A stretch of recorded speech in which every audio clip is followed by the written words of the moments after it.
Good evening. It is September 9th, 2014, and we have a first.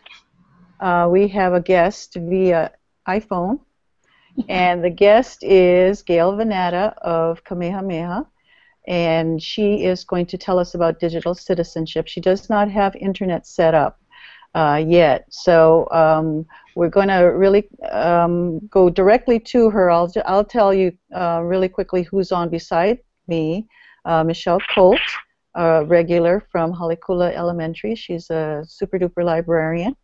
And Michael Fricano II is next to her. He's at Iolani, and he's a super duper integration specialist.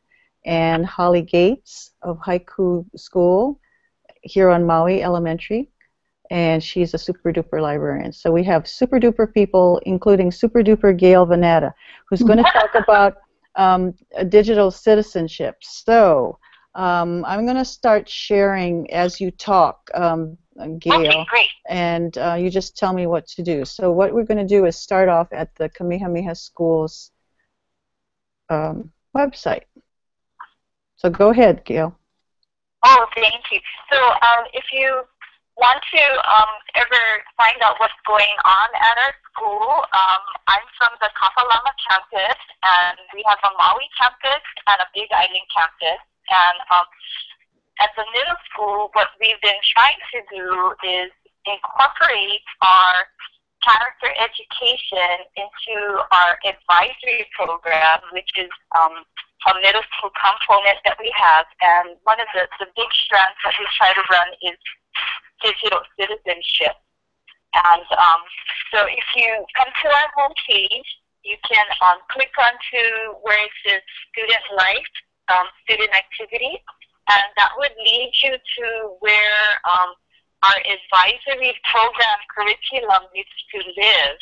And I've put it up as old 2003, 2014 advisory schedule and lessons because we've migrated to putting our advisory program, which has the character education and the digital citizenship, into our faculty Ning.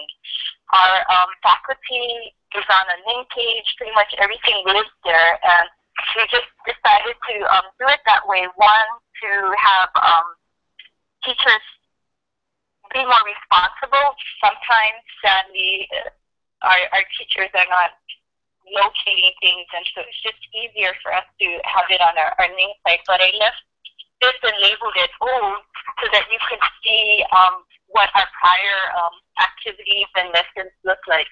So if you were to click on our TNS advisory program, vision and objective, you can see what we're endeavoring to do. And the big change that we've done this school year is we really tried to make it integrated across the curriculum, where now we include our cultural protocol as part of things, as well as our Christian education program, our guidance, and then program, and then we roll it out to our advisory program. So you can see over here what it says our objectives are, but if you were to look at our, I've labeled it old 2013, 2014 advisory schedule, you can see what our calendar is, and then embedded within there would be our digital citizenship that we have going on. We are a one-to-one laptop school, so as you know, each of the students in a one-to-one would have a access to a MacBook that we have for them, and before they get to take it home, they have to demonstrate through testing that they understand certain things, how to care for it, and the responsibilities are clear on it that go with it. And then there's a parent component that also goes with that, and the parents have to take a short quiz and understand that there's other eyes when that laptop is not here on campus, that they need to help enforce the school rules and so on and so forth.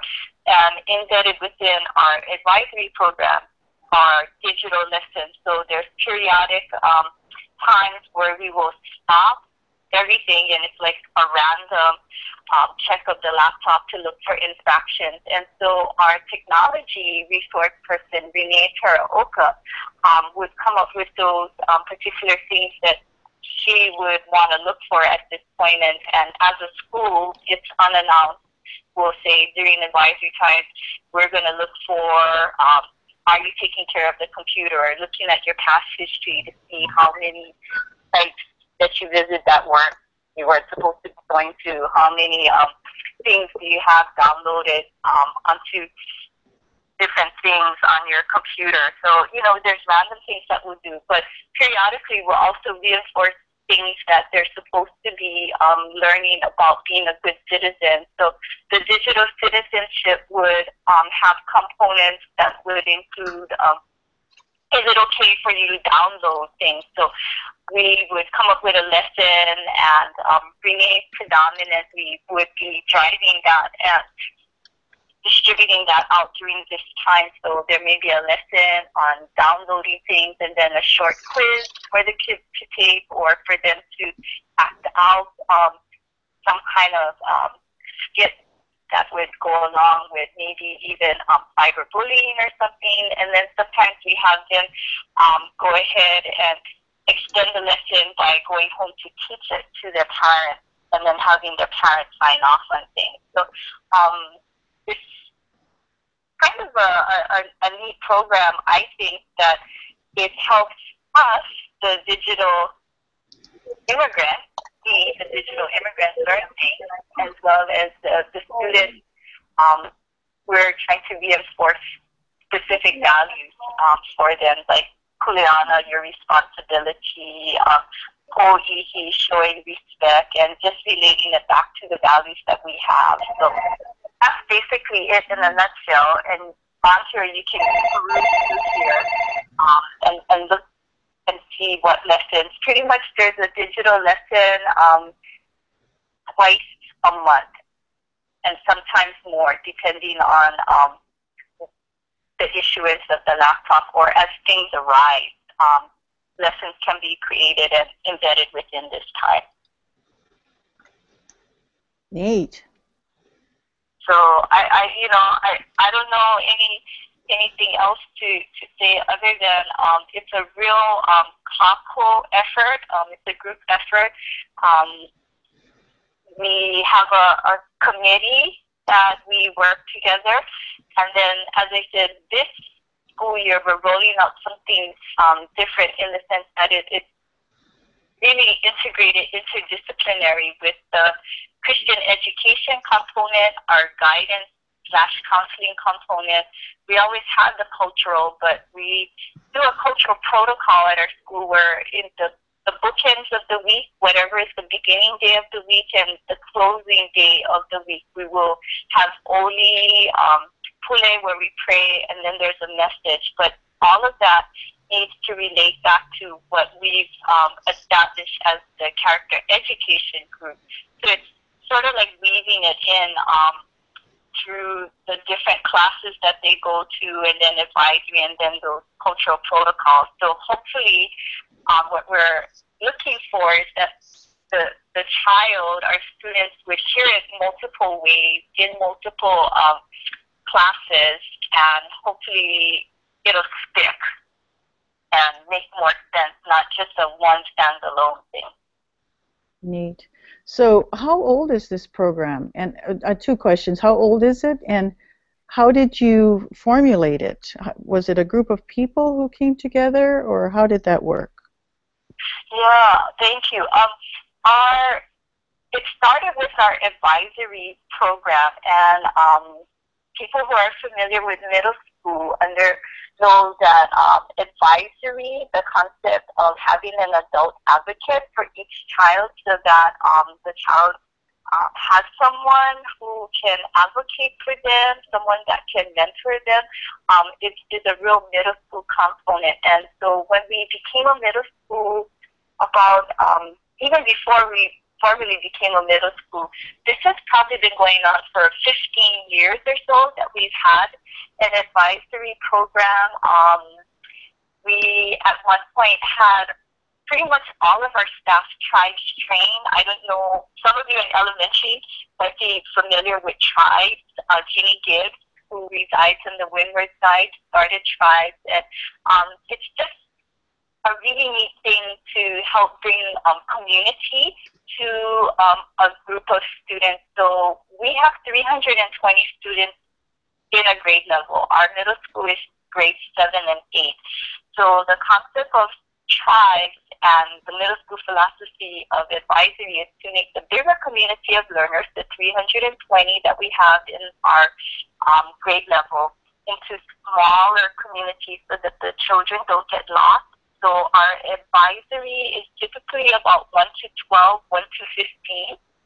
And we have people who are not classroom teachers also that are an advisor. And typically our schedule starts off with advisory almost every morning. And it's sort of like a home day. And it's not like traditional homeroom, but that's what starts us off. And that was the impetus to start off the curriculum that we had. And as it kind of grew and the group members, all voluntary, were working on this. People would come in and come out over the years, but basically whoever was part of the working group believed in having that adult advocate, and then just that character education component. And then as our whole middle school program has been growing and formulating, we thought that it would be better to, like I said, make it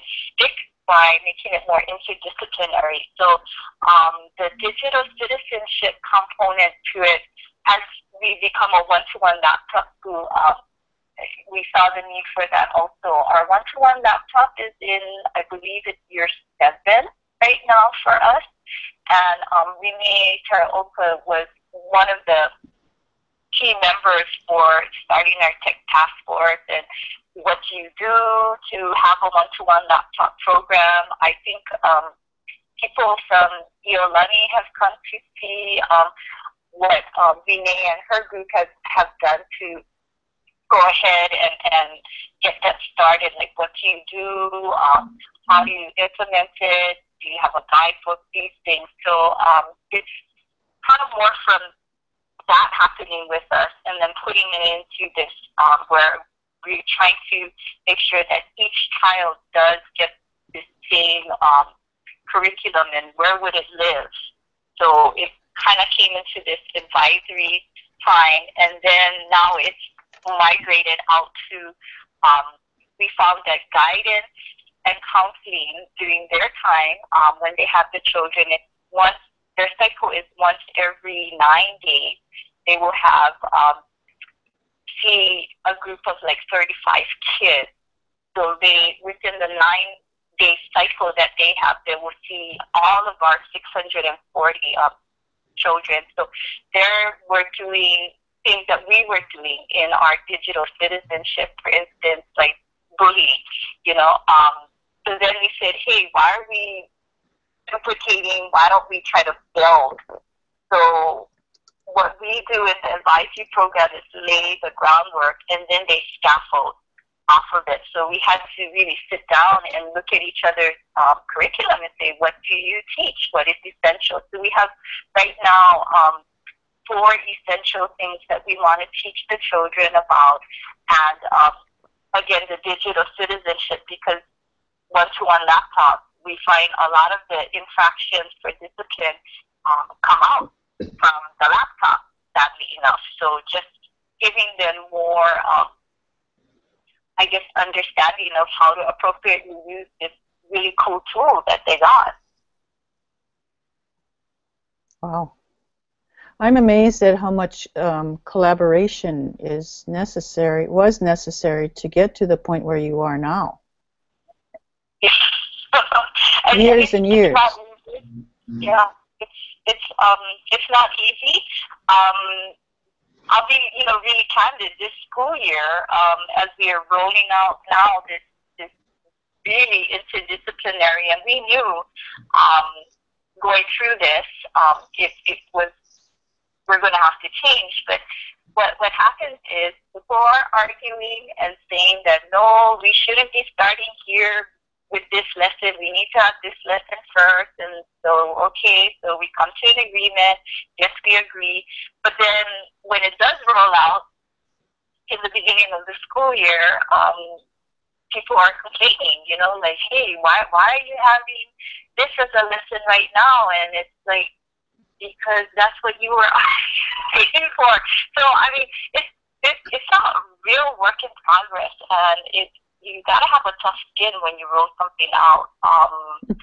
And we're gonna have to meet. Our agreement was we're gonna meet in October to assess how things are going for the first quarter. How do we tweak it for the rest of the year? But we also told ourselves we need to have assessments in place. So at a certain point, we're going to be, when our parents come to school, for them to come in and do a lesson with their child and get their feedback at the end of the year to see, have you noticed any behavioral changes? Have you whatnot? But even though the digital citizenship is a component within this, what really drives the digital citizenship and the other parts of this program is the underlying root of why things, behavioral problems occur is because of the value and the decision making.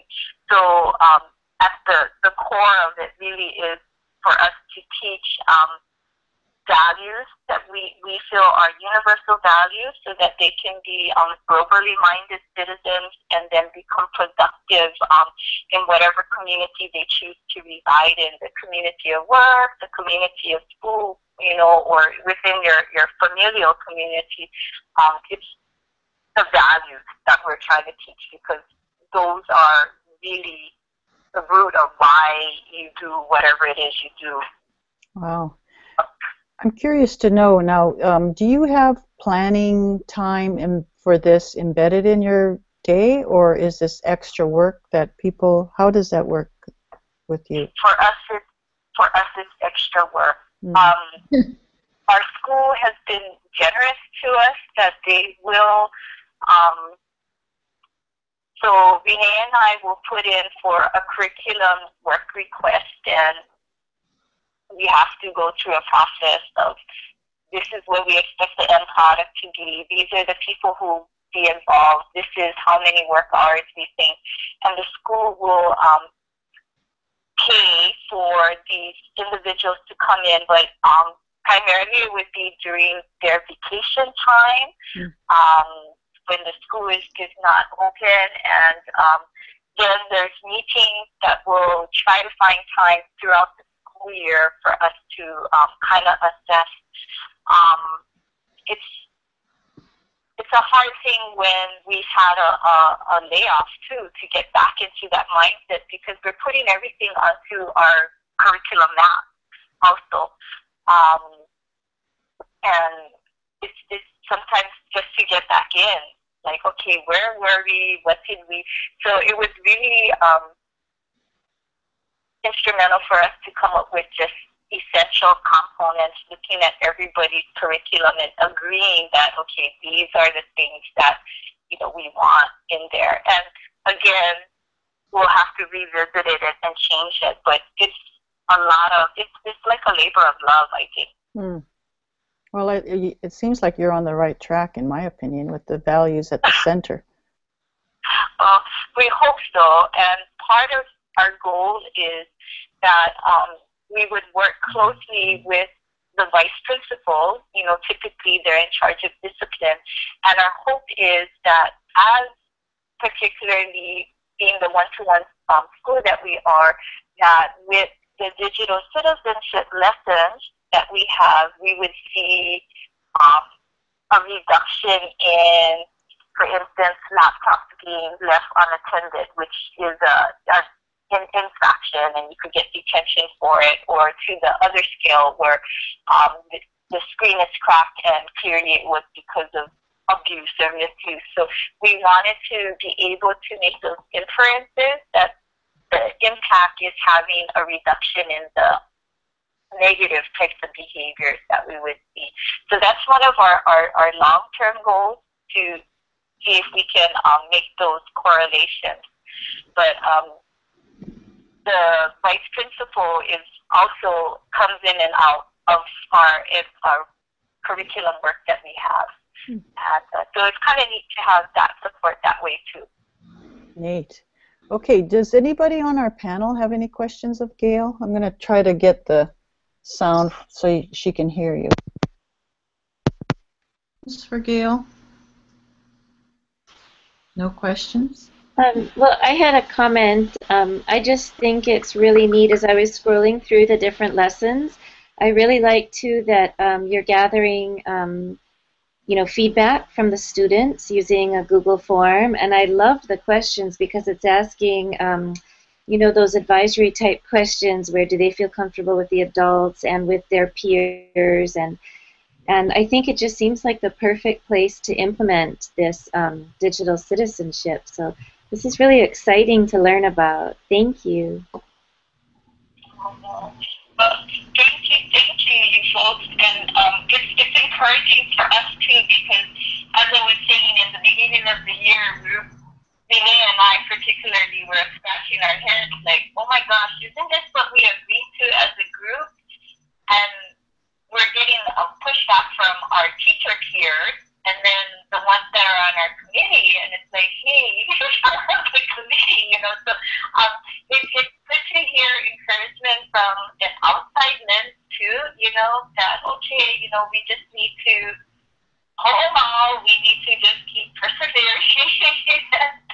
And even if people at the time maybe they don't necessarily see what it is, hopefully they'll support. And our end product again is having students with less infractions and coming up globally minded. So hopefully we'll see those results later. I think, and you said too that you need to have a tough skin if you're going to roll out any program like this. And I think that you're absolutely right, because how you've gone about it by involving the parents and, just the process you've done, it sounds so good. But, I guess I remember as being a classroom teacher that sometimes it just seems like there's always something else that we need to do. And I told some of our new GLCs, I said, I think we also need to just let some of our colleagues' comments roll off our back. It goes with your thick skin point, because sometimes they're just kind of venting. But any type of rollout program to be successful has to have these lessons embedded in it, just like you have. So I think this is really great. Thank you. And I love, too, that it is public on your website. So with Linda, with you sharing today, and then it's okay if we take a peek at your lessons, too, right? Oh, absolutely, please. And if we peruse through other people's advisory programs and looked at what they have, and so yes, absolutely, please. That's why we have this one posted like this, and I don't know what our intent for our new program that we have for the 14-15 year is, but I'm sorry, I don't have anything to show because our agreement was to have it live on our teacher name site. And, I'm hoping at some point some of those things we could put out, because it's good for the parents to see also, like, hey, what is my kid doing? What else are they being exposed to, or for them to follow up on with perhaps. So, I hope that at some point we can get those out to other people too. Awesome. Have you folks thought about, this would be a whole nother big job to do, but have you thought about publishing it in, Mike can correct me, he could help me out here, but like iBooks Author, or putting it out in iTunes University at all? Oh my. I think it's that good. I agree with Michelle. I think it's definitely something that's worthy of copying. Modeling. Yeah. That's so kind. Renee and a group of other teachers, there were us that went to present at our middle school conference a couple years ago, the National Middle School Conference. And so Renee and I are going again in November to share our program, but we haven't thought of anything beyond that. Honestly, I think it needs a lot more work before I just speak for me, before I would feel it would be worthy. You know, I'd like to get more longitudinal type of data to see how the particularly things with digital citizenship or some of the other value types of things, if it did reduce different types of bullying, whether it was, you know, on the bus or through cyber, you know, kind of thing. So if we could get, to me, just more tangible things that we could speak to, but, you know, you guys are so kind to say that. Now think about it. Aim for. No, I'm looking at, it's just amazing because Linda, you didn't actually open up some of the lessons. At least I missed it if you did, but the way you folks have laid it out is so clear, you know, to from what the unit is, the title, how many advisory periods, the reason why, the procedure. You know, you've laid it out so clearly, and I love how you've embedded stories in some of them. So just as I was clicking, I saw some stories, and I think that for students, or for people actually, we connect with stories, and I love that you have this in here. And I'm thinking that as the Department of Education, you know, some schools are rolling out the one-to-one, and then some principals are even talking about wanting to go bring your own device, but these are skills that we need to be covering with our students because, like you said too, you know, it really isn't just digital citizenship, but it actually permeates so many parts of our lives. As I'm looking at this, I think it's wonderful, and I think that other DOE middle schools and even I'm thinking, you know, the upper elementary, they could still benefit from this. And you've done all the hard work. Yeah, and it's very detailed. You know, it goes down to the calendar, what the day, how it's set up. Just quite amazing that you're sharing this with the world. It's very much hidden gem, is what I'm thinking. Yeah. Oh, you folks are so kind. But we have a group of really dedicated teachers who, and during their vacation time, that they would want to come in and do this. And so I really take my hats off and bow down to these really dedicated individuals, and particularly to Renee Teraoka, and she is our technology resource person, and she really is an inspiration to work with, and everybody brings a unique flavor. We have a Hawaiian language school, Lilinoi Ka'ahanui, who is on our group, and so she'll have you know, the cultural background on there, and then we have a social studies teacher who also was a Hawaiian resource person with the DOE, Fiona Akau, and our cultural specialist, Noe Pokoana, our Christian education teacher, Ms. Akahito, and then our counselors that we have on staff also. So I think it's a nice mix of people, and other people have come and gone from the group, but those particularly are the hardcore. I'm glad you got to mention them. That's great. Thank you. Yeah, and so if you look on here, I hope that we still have their names posted. Yes, advisory lessons are created by, so Palani Williams also was one of our members a few years ago, and he's also just Mr.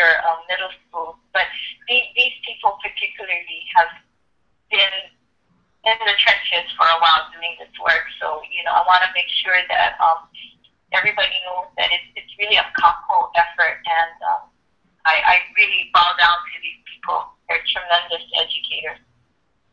Well, thank you for telling us about it. You're the spokeswoman right now, so that's great. Yeah. What we're going to do is post this up and hopefully promote it so people can learn from it. It is quite amazing. I just loved it at the 2013 Schools of the Future Conference where you presented. Yes. I was in there, and I was just, yeah, that's how this all came to be, because I was in there and I was amazed, and I knew that this was something that had to go further if you're sharing, and I didn't realize you were sharing so freely, so it's really wonderful. Please go ahead and, you can peruse through the rest of the middle school site. It's quite amazing what our teachers are doing as far as interdisciplinary units and just our open learning facility that we have right now. And so feel free to peruse our entire website that we have. And on here we also have the tribes poster that Jeannie gives, as I mentioned with tribes. There's different things that Jeannie was emphasizing as far as conducting small group discussion. So there's things like you would go over these things, and that's the expectation for our children, whether it's in a large-scale assembly or in a small classroom environment. Is, for instance, attentive listening or right to task. And maybe about 7 years ago, we had a student in Zioma Akau translate that into Hawaiian, so right to task. They turned that into a kapai. So we've tried to make them into Olelo Hawaii Tribes Agreement, because that kind of fits our school community that we have. And so you're more than welcome. You can download that poster and, feel free to utilize that also as a agreement for behavior.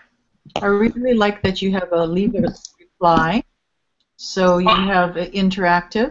People can make comments. That's wonderful. Yeah. Do you get many comments, or? Well, sometimes I do when it has to do with getting your forms in. Oh, yeah. Right. What's the deadline? Yeah, exactly.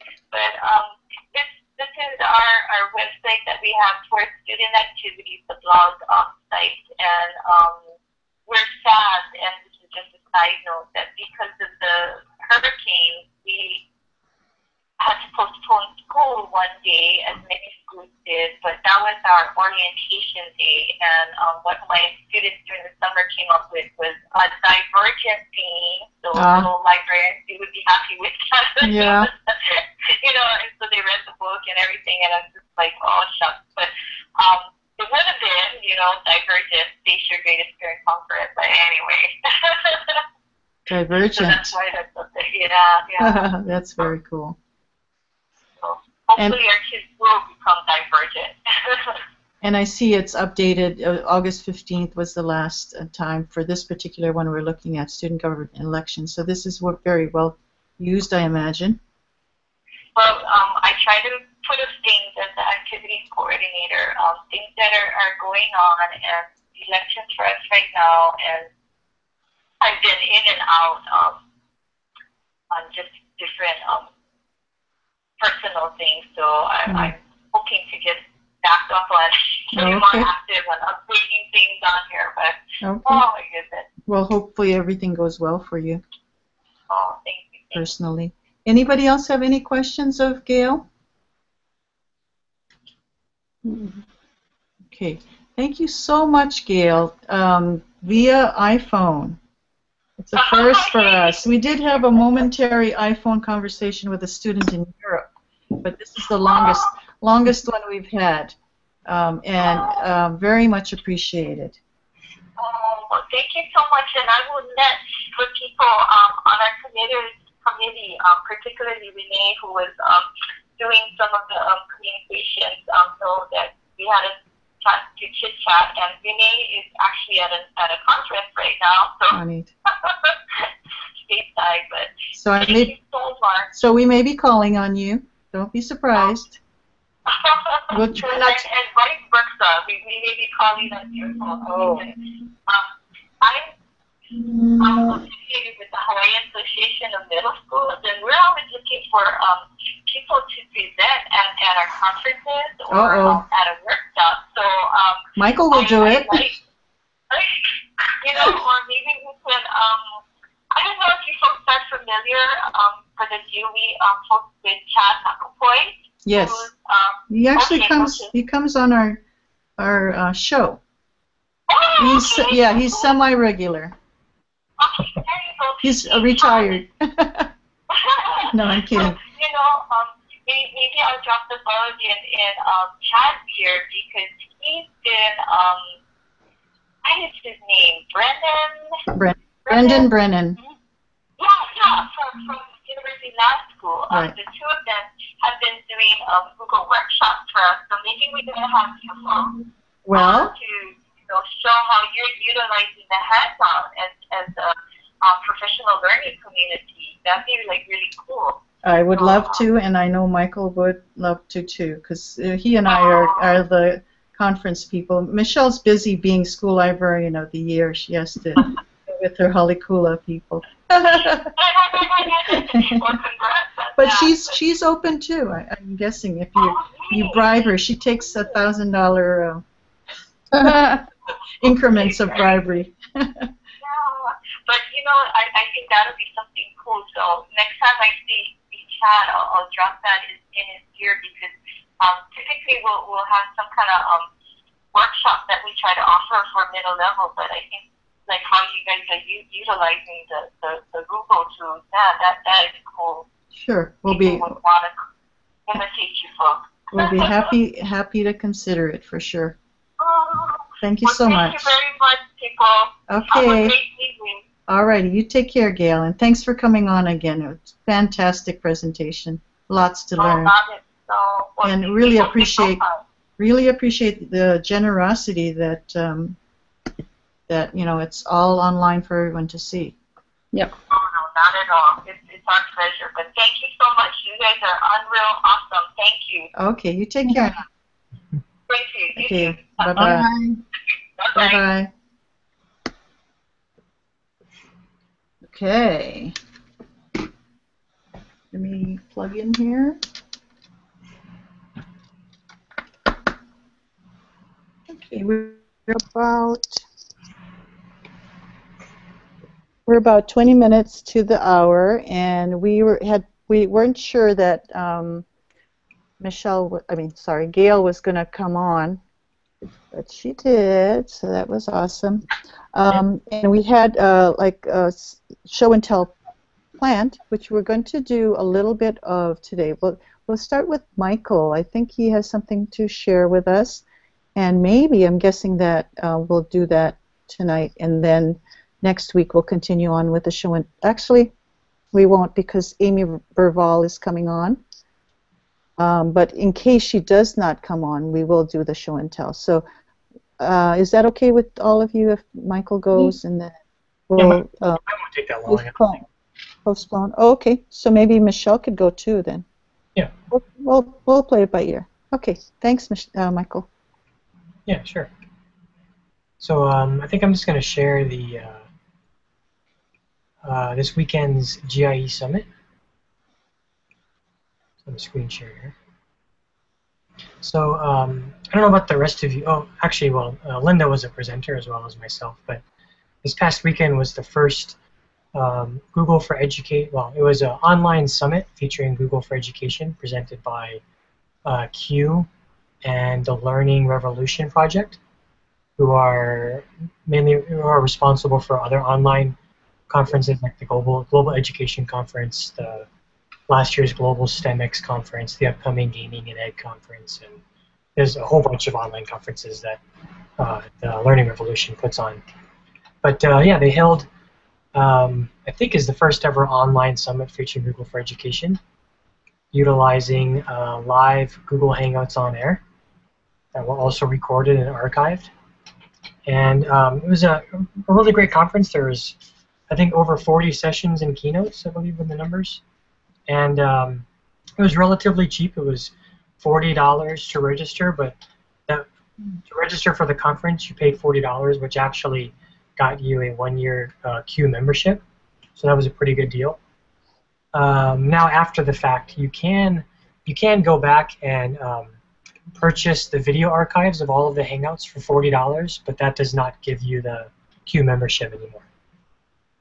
But still, it's a pretty good price for the content that was created over the weekend. So it was a Saturday and Sunday conference with Hangouts occurring every hour from morning to afternoon with keynotes sprinkled in between.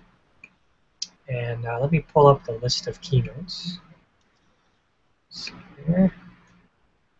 The website to get there is giesummit.org. And I believe you can check out the video archives, but you can't watch the recordings unless you pay for it, because you have to be specifically invited to those YouTube recordings. But there's a fairly long list of recordings here. So Linda presented. Linda did a great session on all about hosting an HOA variety show. I talked about us. Yeah, she talked about us. You want to give a little, a brief description of what you presented on, like what you talked about? Yes, it was the story of Google Rocks, how it started with Michelle and I at a help session, and how it developed into a hangout during the summer, which became several hangouts. And then you, Michael, said on August 20th, we started, you said previously, why don't we go on air? Which we did. So it's all Michael's fault. And then I talked about all the different people that came on. I actually named them and how cool it was to have the out-of-staters.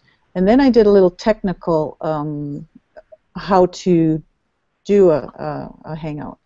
And that was what I was going to share tonight, but there's not enough time. I'll do that when there's an opportunity again to do a show and tell. But yeah, it's technical. So it was really great. Nick Kusumano, Michelle, was the moderator for my session. Yeah, he presented too, I think. Yeah, he did. Yeah, and he remembered. He said to say hi. Yeah, he did a session called Head in the Clouds, Chrome Web Apps for Creativity. So that was a really good session. Yeah, he and Michelle were at Sydney together. The Google Certified, yeah. Oh. So he was familiar and had talked about her. Yeah, it turned out good. I was a nervous wreck. Nah, you did very well. I tuned in. It was a very inspiring session. Oh, thank you. Yeah. And I got to watch yours after. I was so nervous about mine, I didn't watch anything, but I have it bookmarked to watch it, when I have time for everything. Yeah, I did a session on, I called it Revolutionize the Research Process with Google Drive. So I showcased a variety of tools and features and add-ons that teachers and students can use to help with the research process. So that was great. But lots of other great sessions. Become a Chrome Ninja. There's always that one. Google Apps on your iPad. I don't know if you guys are familiar with Casey Bell. I've gotten to know her on Google+, but she did a one called Ooey Gooey Google Apps for the iPad. So she showcased 30 Google apps in 45 minutes. So that was pretty amazing. And she introduced me to some Google apps that I had no idea existed, like the Google Translate app, where you can translate text into multiple languages. So that was pretty cool. Did she actually come on personally? Yes, she did.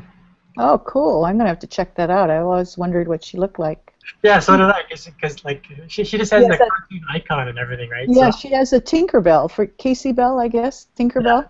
Yeah. Yeah. Who is this woman that does, well, I didn't even know if it was a woman. I thought, oh, is it a woman or a man? Casey could go either way, right? Yeah. So cool. I'm going to have to check that out. Yeah, digital storytelling with Google Apps. There's also a couple sessions about Google Apps for school leaders and administrators, which I really appreciated. So I know there was one that I tuned into. I can't remember his name, but I think he's an administrator, and he talked about how he uses Google Apps as an administrator for his school and his community. I can't remember where it is, but it's in here somewhere. So that was a really interesting session too. But as you can see, I'm scrolling through this long list of sessions, and they were all recorded during Hangouts on Air. So if you feel inclined to watch 40+ hours of YouTube recordings on Google Apps and everything in between, then spend an easy $40 and gain access to that. And also, it also gives you access to the Google Plus community, which they used as kind of a back channel and sharing, a place to share. So if you pay the $40, then they also give you access to the Google Plus community. So, and there's hundreds of people in there sharing even after this weekend. So. And Lucy Gray and Steve Hargadon were instrumental, right, in putting it all together.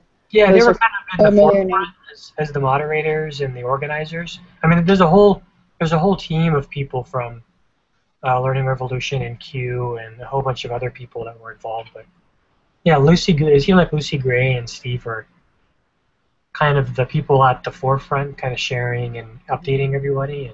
And it was really, I mean, I using Google Hangouts on Air and sites and YouTube and trying to combine all that into an online conference that people have to pay for and register seems mind-boggling to organize, and it was so well run and organized.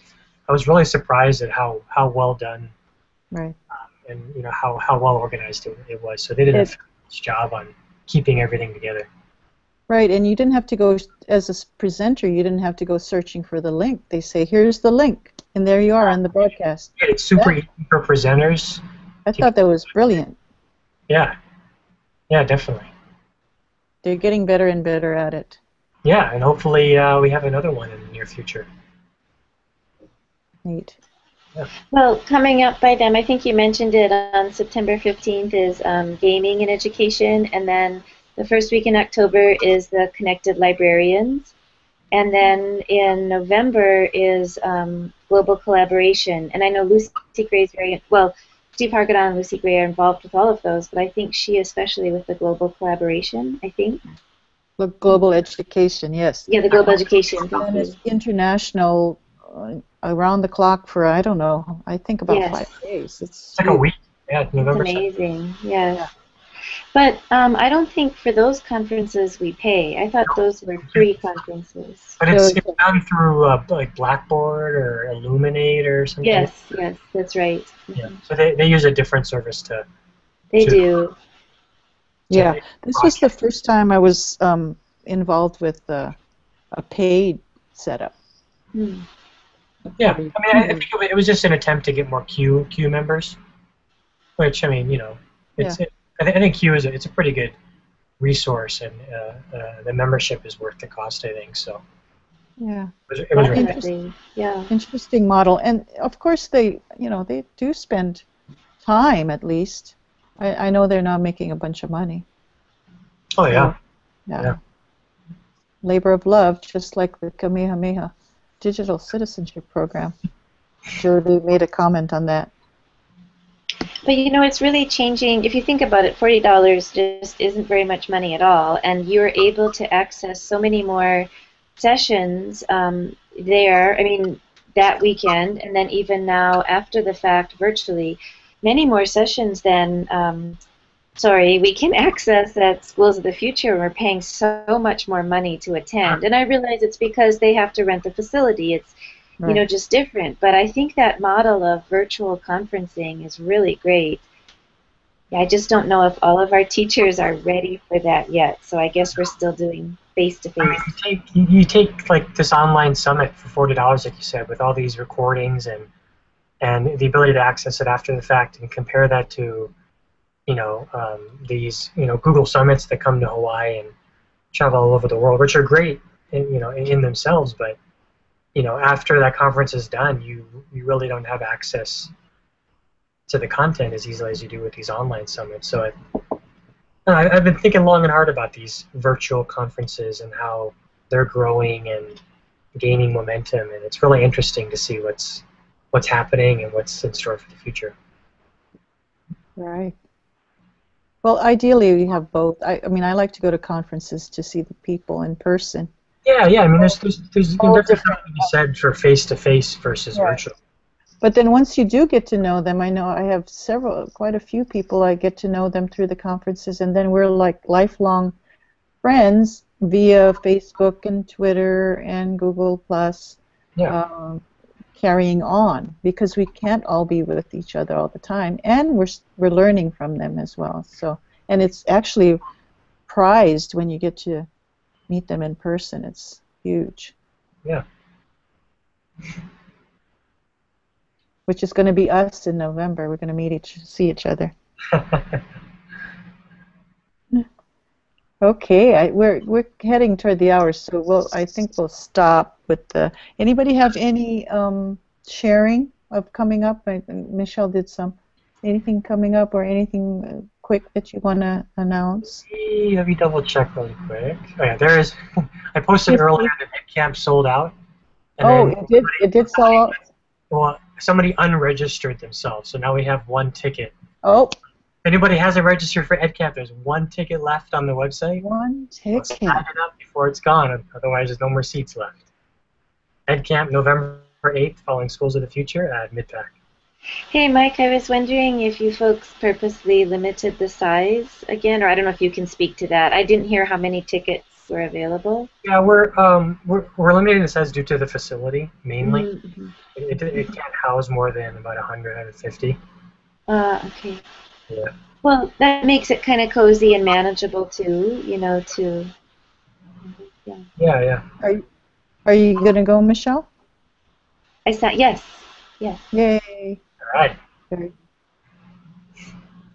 Okay. There's one ticket left.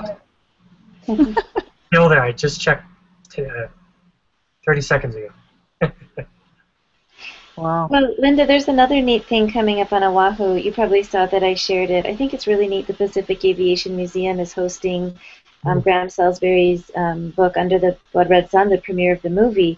And I think I did tag them in Google Plus, and I asked them if they'd consider broadcasting the panel discussion with the author and the movie cast and director over Google Hangout, actually, because I think it would be a great way to promote the book and the movie.